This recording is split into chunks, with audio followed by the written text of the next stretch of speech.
Today we're going to be talking about tumor ablation and specifically about myths about tumor ablation.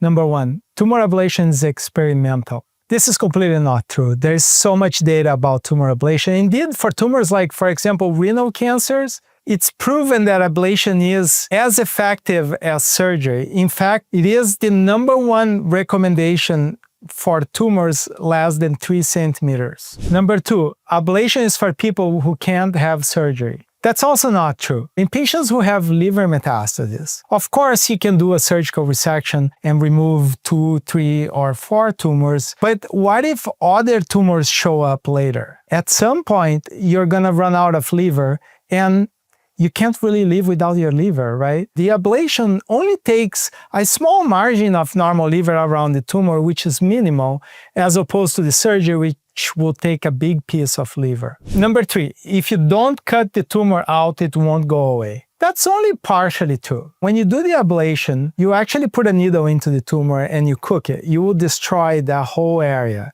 and the tumor will die. So there will not be any normal tissue in there. Number four, it is painful and requires a long recovery. Most of the time, ablation is not that painful. And most of the time, it doesn't even require narcotics. Now, sometimes when the tumor is located close to the abdominal wall or close to the ribs, you can have some pain afterwards. But it usually won't last more than a week or two. Certainly less painful than having surgery. Number five, ablation can spread the cancer. That is a myth. People used to think that a biopsy or an ablation could spread the cancer, and that doesn't really happen. There are some reports of having tumor getting stuck in the track of the needle in some ablation cases, and that's why nowadays we cauterize the whole track to avoid that. Number six, you can only do once. That's completely wrong. That's the nice thing of ablation. You can actually do multiple times. There is no limit to it. And that's why we'll keep monitoring you for some time after the procedure with scans. Because if we see something coming back,